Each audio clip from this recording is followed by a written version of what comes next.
Hello friends, आज की इस वीडियो में हम करेंगे क्लास 11th की व्यष्टि अर्थशास्त्र का चैप्टर नंबर 3 के कुछ इम्पॉर्टेंट क्वेश्चंस। इस चैप्टर की जो वीडियोस हैं वो पहले ही अपलोडेड हैं, अगर आप देखना चाहते हैं तो गो एंड वॉच।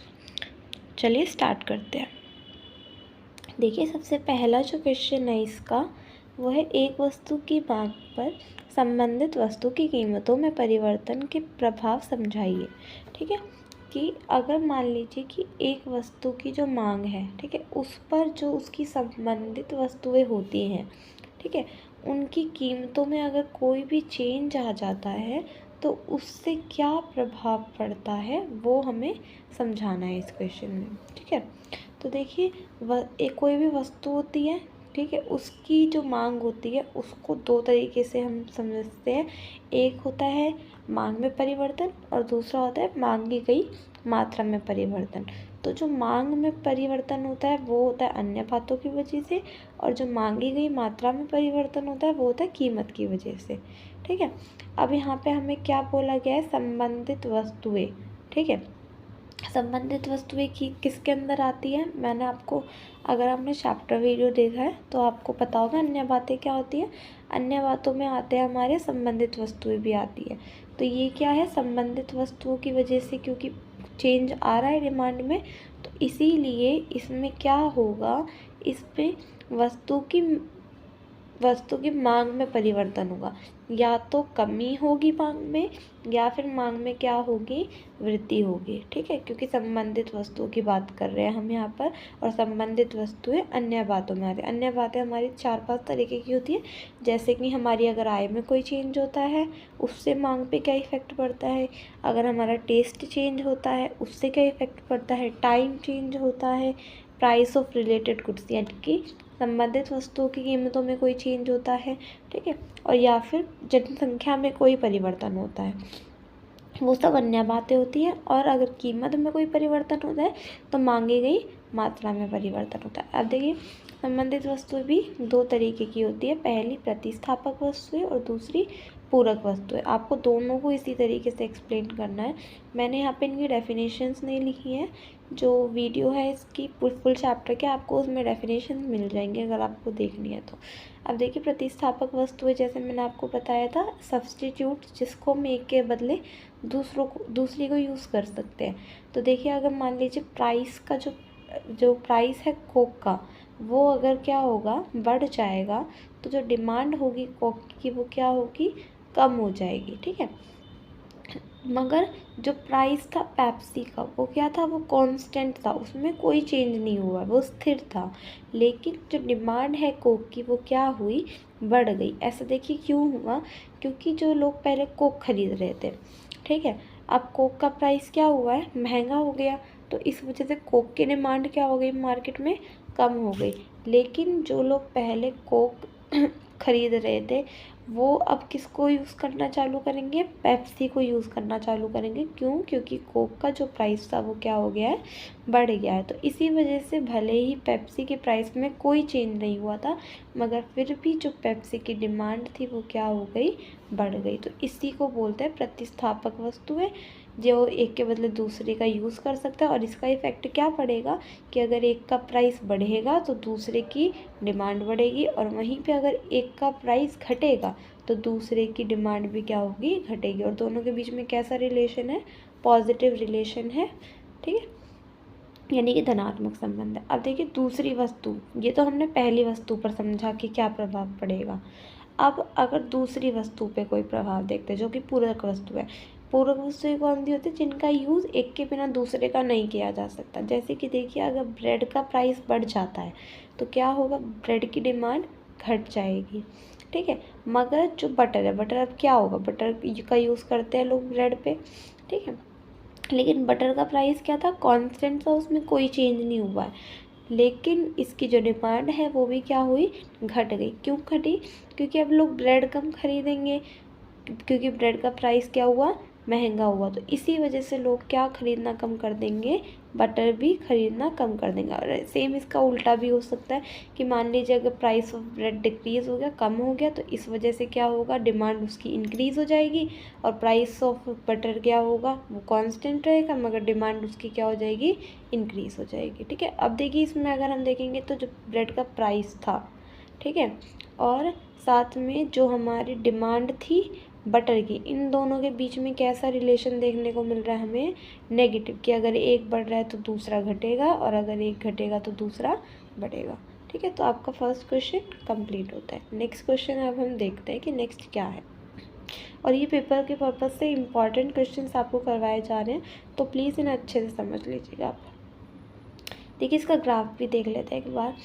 मान लीजिए यहाँ पे देखिए कोक का ये वाला जो हमारा फर्स्ट वाला ग्राफ है, ये हमारा प्रतिस्थापक वस्तुओं का ग्राफ है, और ये वाला जो ग्राफ है हमारा सेकंड वाला, ये हमारा पूरक वस्तुओं का ग्राफ है।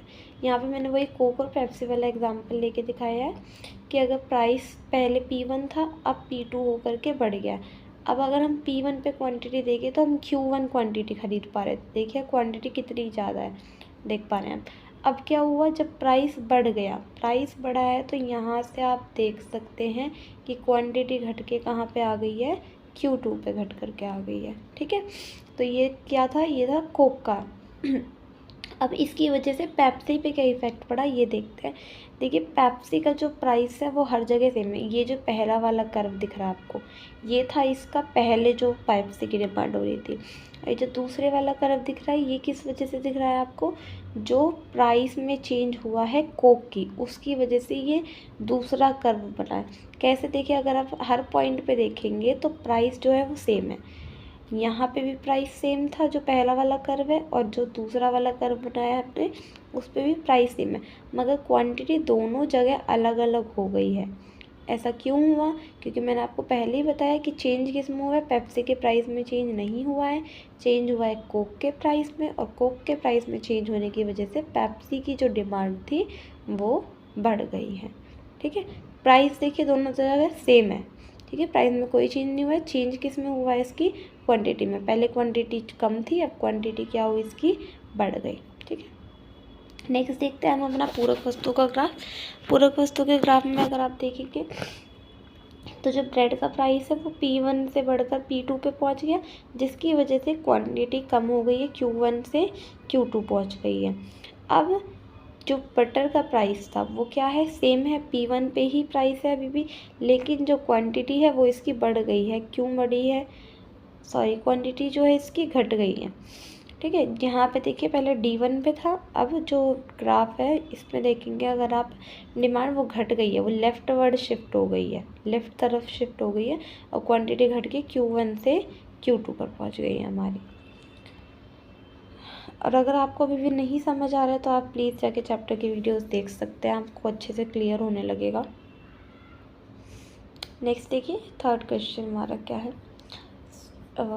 एक घटिया वस्तु और सामान्य वस्तु में अंतर कीजिए। आय में परिवर्तन के कारण प्रत्येक पर प्रभाव को उदाहरणों के द्वारा समझाइए। देखिए घटिया वस्तु और सामान्य वस्तु, कोई किसी भी वस्तु को हम नहीं बता सकते कि ये वस्तु घटिया है और ये वस्तु सामान्य वस्तु है। हमारी जो इनकम होती है वो डिसाइड करती है कि हमारे लिए कौन सी वस्तु घटिया है और कौन सी वस्तु सामान्य है। ठीक है, आप एक एग्ज़ाम्पल लेकर के देखिए कि एक इंसान है जो 10,000 रुपये कमा रहा है। ठीक है, अब जो इंसान 10,000 रुपये कमा रहा है उसके लिए जो 70 रुपये किलो वाले चावल है, ठीक है, वो उसके लिए कौन सी वस्तु होगी, सामान्य वस्तु। सामान्य वस्तु वो वस्तु होती है जो क्या होती हैं, थोड़ी अच्छी क्वालिटी की होती हैं, और घटिया वस्तुएं कौन सी होती है, जो निम्न कोटि की वस्तुएं होती हैं, यानी कि जो लो क्वालिटी की वस्तुएं होती हैं। अब मान लीजिए जो इंसान 10,000 कमा रहा है उसके लिए जो 70 रुपये किलो वाले चावल हैं वो क्या है, सामान्य वस्तुएं हैं। ठीक है, और जो उसके लिए 20-30 रुपये वाले चावल हैं वो उसके लिए क्या होंगी, घटिया वस्तु होंगी। समझ आया। अब वहीं पे एक इंसान है जो 20,000 रुपये कमा रहा है, उससे डबल कमा रहा है, तो उसके लिए घटिया वस्तु कौन सी बन जाएगी, जो 70 रुपये किलो वाले चावल हैं। और उसके लिए सामान्य वस्तु कौन सी बन जाएगी, मान लीजिए वो 150 रुपये किलो वाले चावल कंज्यूम करता है, तो उसके लिए सामान्य वस्तु कौन सी बन जाएगी, 150 रुपये किलो वाले चावल। तो जो हमारी आय होती है वो डिसाइड करती है कि हमारे लिए कौन सी वस्तु घटिया है और कौन सी वस्तु सामान्य है।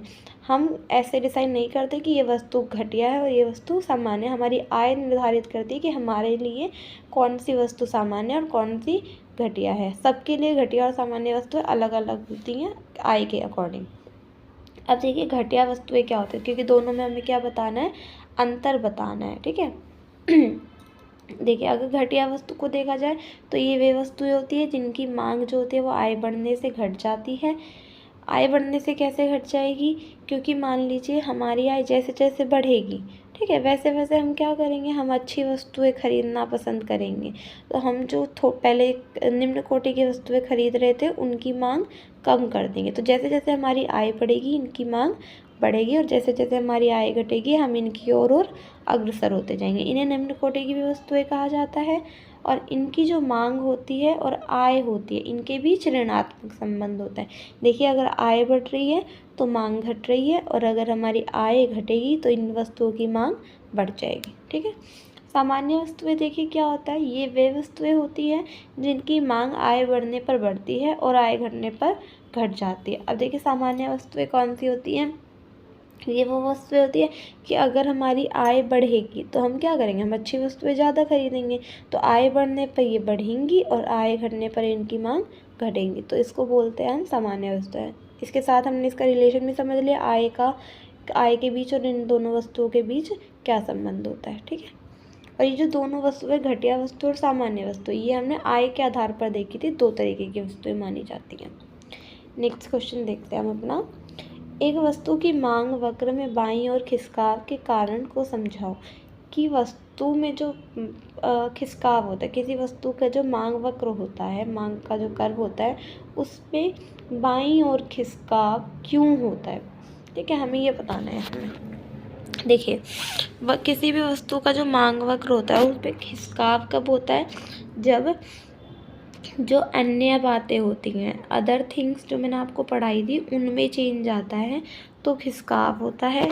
और घुमाव कब होता है, या फिर संचलन, समान वक्र पर संचलन कब होता है, जब वस्तु के प्राइस में चेंज होता है, ठीक है। तो ये बात तो आपको सबसे पहले याद रखनी है कि जब अन्य बातों में चेंज होगा तो वस्तु के मांग वक्र में क्या होगा, खिसकाव होगा, ठीक है।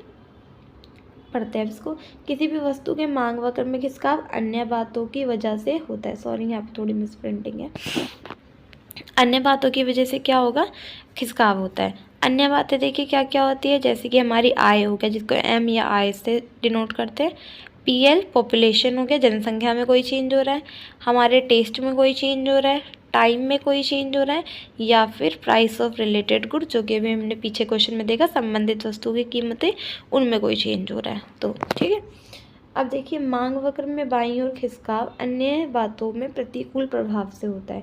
कि अगर अन्य बातें यानी इनमें से किसी में भी प्रतिकूल यानी कि उल्टा इफेक्ट पड़ रहा है, उस वजह से क्या होता है, हमारा मांग वक्र बाईं ओर खिसकता है। अब देखिए मांग वक्र में खिसकाव होगा, खिसकाव 2 तरीके से हो सकता है, या तो दाईं तरफ खिसकेगा या बाईं तरफ खिसकेगा। अब देखिए बाईं तरफ कैसे खिसकेगा, मान लीजिए मेरी आय है, मैंने इनमें से कोई एक एग्जाम्पल उठाया, मैंने बढ़ाई है अपनी आय, ठीक है, मैंने अपनी आय में चेंज करा है, आप किसी भी एक चीज़ में चेंज कर सकते हैं।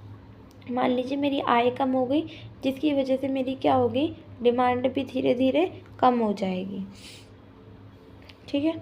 आगे देखिए अगर इसका ग्राफ हम देखें, प्राइस सेम है P1, ठीक है, मगर जो हमारी डिमांड है वो क्या हुई है, पहले Q1 थी अब Q2 हो गई। क्यों, क्योंकि मेरी जो डिमांड थी वो मैंने कम कर दी थी, किसकी वजह से, मेरी आय कम हुई थी। अब देखिए प्राइस तो क्योंकि सेम रहा, चेंज किस में हुआ था, मेरी आय में चेंज हुआ था, तो प्राइस में तो कोई चेंज नहीं हुआ।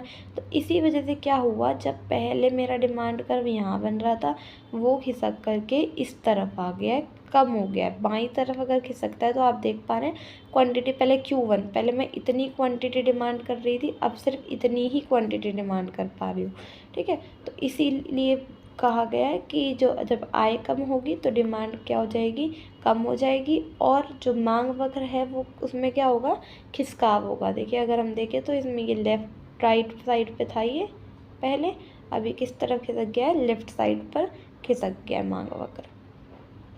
आगे देखते हैं। नेक्स्ट है मांग के नियम के विभिन्न अपवादों को समझाइए। मांग के नियम के अपवाद मैं आपको बता चुकी हूँ, ये पेपर के पर्पज से इम्पॉर्टेंट है। देखिए सबसे पहला इसमें आता है गिफिन वस्तुएं। ये विशेष प्रकार की वस्तुएं जिन पर उपभोक्ता अपनी आय का एक बड़ा हिस्सा खर्च करता है और इनकी मांग कीमत में वृद्धि के साथ बढ़ती है और कीमत गिरने से बढ़ती है। इस नियम को सर रॉबर्ट गिफिन ने लागू किया था और इसी को गिफिन विरोधाभास के नाम से जाना जाता है। देखिए मांग के नियम के बाद क्या होता है, वो होता है जहाँ पर मांग का जो नियम होता है वो लागू नहीं होता। मांग का नियम आपको पता है क्या होता है कि जैसे जैसे किसी वस्तु की क्या होती है, कीमत में वृद्धि होती है, वैसे वैसे उसकी मांगी गई मात्रा में क्या होती है, कमी होती है। और इसका उल्टा भी कि अगर कीमत में कमी हो रही है तो मांगी गई मात्रा क्या होगी, बढ़ेगी। तो ये नियम यहाँ पर अप्लाई नहीं होता, वो होते हैं मांग के अपवाद। ठीक है, मांग के नियम के अपवाद। ऐसा क्यों होता है, ऐसा होता है जब कोई गिफिन वस्तुएं होती है। गिफिन वस्तुएं मैंने आपको भी बताया पढ़ के कि ये वो वस्तुएं होती है जिस पे जो उपभोक्ता होता है, कंज्यूमर होता है, वो अपनी आय का एक बहुत बड़ा हिस्सा खर्च करता है। और जब मांग बढ़ती है, ठीक है, इनकी मांग कब बढ़ती है, जब इनके जो प्राइस है वो बढ़ता है। क्यों, अब देखिए इसके रीज़न क्या है, ऐसा क्यों होता है। इसके देखिए रीज़न है, सबसे पहला अज्ञानता कि लोगों को ज्ञान ही नहीं है इस चीज़ के बारे में। दूसरा जीवन की अनिवार्यता। जीवन की अनिवार्यता का मतलब जैसे मान लीजिए आप मेडिसिन्स ले लीजिए, भले ही उनका प्राइस कितना ही हाई हो जाए, मगर जिस इंसान को मेडिसिन की ज़रूरत है वो उसको ख़रीदेगा ही ख़रीदेगा। क्यों, क्योंकि वो उसके लिए जीवन की अनिवार्यता है। थर्ड इसका पॉइंट है वस्तु की आदत। जैसे मान लीजिए जो शराब के नशे की चीज़ें होती हैं, लोगों को इनकी आदत होती है, भले इनका प्राइस कितना महंगा हो जाए, ठीक है, मगर वो उसको यूज़ करना नहीं छोड़ेंगे। तो यहाँ पर भी मांग का नियम अप्लाई होता ही नहीं है। चौथा होता है मौसम में परिवर्तन। मौसम में परिवर्तन का मतलब क्या है कि मान लीजिए मौसम में चेंज आया है, ठीक है, मैं गर्मी के कपड़े हैं, ठीक है, मैं उसको सर्दी में नहीं खरीद सकती, और जो सर्दी के कपड़े हैं उसको गर्मी में नहीं खरीद सकती। तो वो होता है मौसम में परिवर्तन। पांचवा है प्रतिष्ठा सूचक वस्तुएं। प्रतिष्ठा सूचक वस्तुएं जैसे हो गई हमारी सोने की चीज़ें, इनका जब प्राइस बढ़ता है तो लोग इनको खरीदना पसंद करते हैं। क्यों पसंद करते हैं, क्योंकि ये दिखाते हैं, ये उनकी जो प्रतिष्ठा है उसको समाज में क्या करते हैं, और बढ़ाते हैं। इसीलिए इन पर भी मांग का नियम अप्लाई नहीं होता है। लास्ट क्वेश्चन हमारा, एक वस्तु की मांग में परिवर्तन और मांगी गई मात्रा में परिवर्तन के बीच भेद कीजिए। अभी मैंने आपको पीछे भी बताया कि मांग में परिवर्तन और मांगी गई मात्रा में परिवर्तन इम्पॉर्टेंट टॉपिक्स हैं, और मांग में जो परिवर्तन होगा वो किस वजह से होता है, मांगी गई मात्रा में परिवर्तन किस वजह से होता है।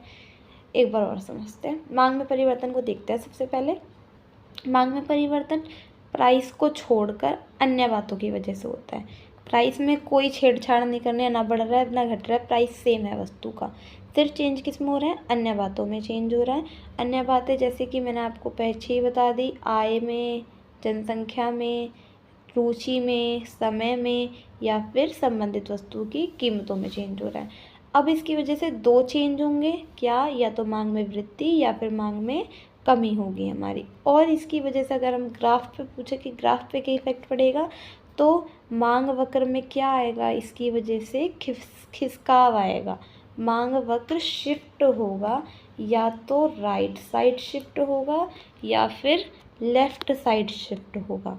समझ आया आपको कि मांग में परिवर्तन की वजह से मांग वक्र में खिसकाव होगा, या तो राइट साइड या फिर लेफ्ट साइड। वो हम इनके ऊपर देखते हैं कि हमारी जो आय है वो घट रही है तो क्या इफेक्ट पड़ेगा, आय बढ़ रही है तो क्या इफेक्ट पड़ेगा मांग पर। ठीक है, नेक्स्ट देखते हैं, मांग की मात्रा में परिवर्तन क्या होता है। मांग की मात्रा में परिवर्तन किस वजह से होता है, कीमत में परिवर्तन की वजह से होता है। और यहाँ पे अन्य बातें क्या रहती हैं, स्थिर रहते हैं। कि अब मांग की मात्रा में परिवर्तन कब होगा, कि जब हमारी जो प्राइस है वो या तो घटेगा या फिर बढ़ेगा। मगर जो अन्य बातें यानी कि जनसंख्या नहीं बढ़ रही है, ना संबंधित वस्तुओं की कीमतों में कोई चेंज हो रहा है, ना ही मेरा कोई टेस्ट बढ़ रहा है, ना ही मौसम में कोई चेंज हो रहा है, ठीक है, उन सब में कोई चेंज नहीं हो रहा है। सिर्फ चेंज किस में होगा, कीमत में चेंज होगा।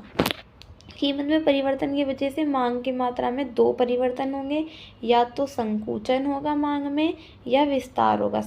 मांग में संकुचन क्या होता है, जो भी हम क्वांटिटी डिमांड कर रहे हैं वो कम हो जाएगी, डिक्रीज़ हो जाएगी। और जो मांग में विस्तार होता है वो होता है हमारा, जो भी हम क्वांटिटी डिमांडेड कर रहे हैं वो क्या हो जाएगी, इंक्रीज़ हो जाएगी, वो बढ़ जाएगी मांगी गई मात्रा हमारी। अब जो मांग की मात्रा में परिवर्तन है, इसकी वजह से क्या होता है, इसकी वजह से जो हमारा मांग वक्र होगा उसमें क्या होगा, संचलन होगा, ऊपर से नीचे की तरफ संचलन होगा, ऊपर से नीचे की तरफ या फिर नीचे से ऊपर की तरफ संचलन होगा। अगर हमारी मांग जो होगी बढ़ेगी तो हमारा संचलन होगा नीचे की तरफ मांग वक्र में, और अगर हमारी मांग घटेगी तो हमारा संचलन कहाँ होगा, मांग वक्र में ऊपर की तरफ होगा। ठीक है, आगे देखते हैं। वस्तु X और वस्तु Y प्रतिस्थापक वस्तुएं हैं। वस्तु Y की कीमत में कमी का वस्तु X की मांग पर प्रभाव को समझाइए। देखिए क्या कहा गया है कि वस्तु X और वस्तु Y कौन सी वस्तुएं हैं, प्रतिस्थापक वस्तुएं हैं। और अगर वस्तु Y की जो कीमत है उसमें कमी कर दी जाती है तो वस्तु X की मांग पर क्या प्रभाव पड़ेगा, हमें ये बताना है।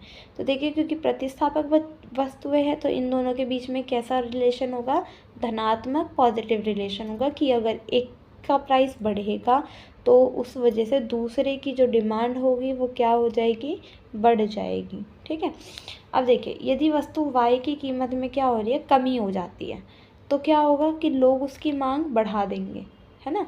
कि अगर वस्तु Y की जो प्राइस है उसमें क्या होगा, वो कम हो जाएगा तो लोग ज़्यादा से ज़्यादा खरीदेंगे।